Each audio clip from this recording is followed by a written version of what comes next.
Hello दोस्तों, welcome to result Guru channel. तो आज हम यहाँ पे आपके लिए बहुत ही हेल्पफुल और इन्फॉर्मेटिव वीडियो लेके आए हैं जिसमें मैं आपको बताने वाली हूँ कि आखिरी दिन में केवीएस पीजीटी बायोलॉजी की तैयारी आप कैसे कर सकते हैं। बहुत बच्चे बार बार पूछ रहे थे मैम ये केवीएस की प्रिपरेशन कैसे करें, और अब ये लास्ट दिन है, इन लास्ट दिन में हमें क्या पढ़ना चाहिए, क्या छोड़ना चाहिए, कहाँ से प्रैक्टिस करनी चाहिए। तो उन सभी बच्चों के लिए ये वीडियो है जिसमें मैं आपको बताऊंगी कि बायोलॉजी की प्रिपरेशन कैसे करनी है। तो सबसे पहले अगर हम बात करें बायोलॉजी का, तो मैंने आपको सबसे पहले एक बात बताई थी कि आपने क्या करना है। सबसे पहले आपने अपना सिलेबस देख लिया होगा, वो सबने देख लिया है। उसमें से जो जो चीजें सिलेबस में मेंशन थी वो सबने पढ़ ली होगी। अब टाइम है कि आपने जो छोड़ दिया है उसको छोड़ दें, उसको दोबारा ना पढ़ें, मतलब उसको पढ़ने की भी कोशिश ना करें। कोई भी नई चीज जो आपको लग रही होगी कि सिलेबस में छूट गई है, अब उसको छोड़ दें, उसको दोबारा पढ़ने की कोशिश ना करें। अब क्या करना है आपने, मैंने आपको बताया था कुछ लास्ट दिन की हमारी स्ट्रैटेजी रहने वाली है। वो स्ट्रैटेजी क्या रहने वाली है, जो भी आपने मेरे साथ पढ़ा होगा, जो भी हमने वीडियोस में देखा होगा, जो भी आपने क्या अपनी प्लेलिस्ट चेक की होगी, उसमें देखा होगा कि कौन कौन सी वीडियोस हैं, किस किस टॉपिक पे हमने क्या क्या बातें करी थी, तो आपने उसके फ्लो चार्ट्स भी जरूर बनाए होंगे, है ना। जैसा कि मैंने आपको डे 1 से, जब हम क्लास शुरू करते हैं तो मैं डे 1 से ही आपको बता देती हूँ कि बायोलॉजी को याद करने का एक तरीका है कि आप जब भी अपना कोई भी टॉपिक रिवाइज करें उसको जरूर एक फ्लो चार्ट में बना ले। किस में बना ले? एक फ्लो चार्ट में, एक स्टिकी नोट में लिख लें। जैसे मैं आपको बता देती हूं कि यहां पे एक क्या लिखें, एक स्टिकी नोट लिखें, एक ऐसा करके एक पेज लें। उसमें अगर आपने डाइजेस्टिव सिस्टम से कुछ चीज लेनी है, किससे? डाइजेस्टिव सिस्टम से अगर कुछ लेना है तो उसका पूरा फ्लो चार्ट बना लें कि वो सिस्टम कैसे वर्क कर रहा होगा।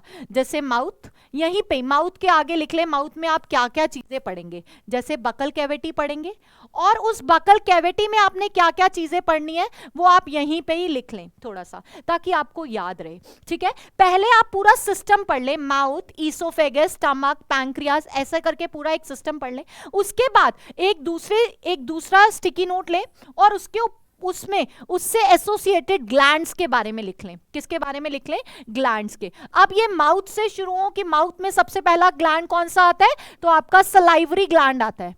कौन सा आता है? Salivary gland. अब सलाइवरी ग्लैंड्स के आगे उसके बारे में लिख लें कि क्या टाइप्स हैं और क्या उसका रोल होने वाला है। अगर आप बायोलॉजी को इसी तरीके से पढ़ेंगे और यही फ्लो चार्ट्स आप बार बार बनाएंगे तो आपको क्या होगा, इन्हीं से ही आपकी रिवीजन बहुत अच्छी हो जाएगी। क्या होगी? रिवीजन। और बायोलॉजी में रिवीजन बहुत ज्यादा जरूरी है, जैसा हम डे 1 से बोलते आ रहे हैं, क्योंकि कुछ ऐसे वर्ड्स हैं जो आपके माइंड से स्किप हो सकते हैं।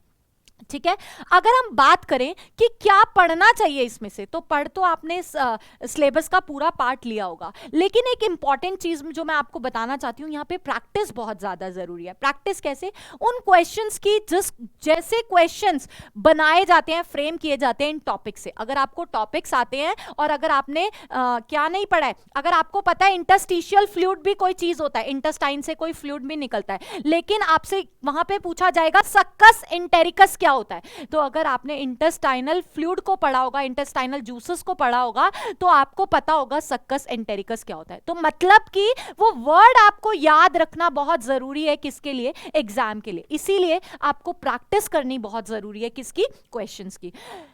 आप क्वेश्चन की प्रैक्टिस करो। नेक्स्ट थिंग, जब आपके क्वेश्चन भी प्रैक्टिस हो जाए यूनिट वाइज, जैसे कि हमारी सीरीज भी चल रही है कि हम यूनिट वाइज क्वेश्चंस को प्रैक्टिस कर रहे हैं, तो वो मतलब आपके पास बल्क में कितने सारे क्वेश्चंस हो जाएंगे हर यूनिट से रिलेटेड।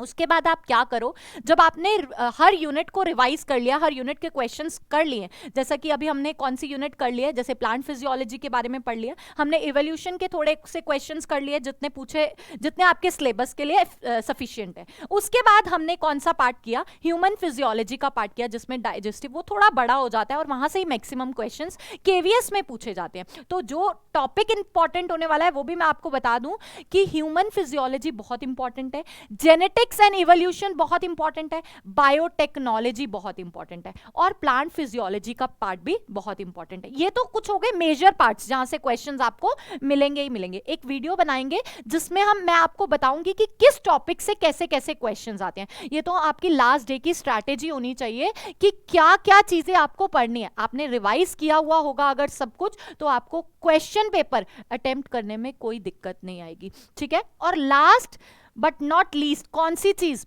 आपको जो पेपर है पूरे के पूरे वो एक टाइम फ्रेम के अंदर सॉल्व करने आने चाहिए, ठीक है। एक टाइम फ्रेम बनाओ कि इतने, जितना टाइम ड्यूरेशन आपको एग्जाम में दे रखा होगा उतने टाइम की आप स्टॉप वॉच लगा लो अपने आगे और उसको उतने ही टाइम में सॉल्व करने की कोशिश करो। ऐसा नहीं है 2 घंटे में सिर्फ 10 से 15 क्वेश्चन पे ही अटके रहो, ठीक है। वो भी तो आना चाहिए कि कैसे 60 क्वेश्चंस, कैसे 100 क्वेश्चंस आपको पूरे अटेम्प्ट करने हैं।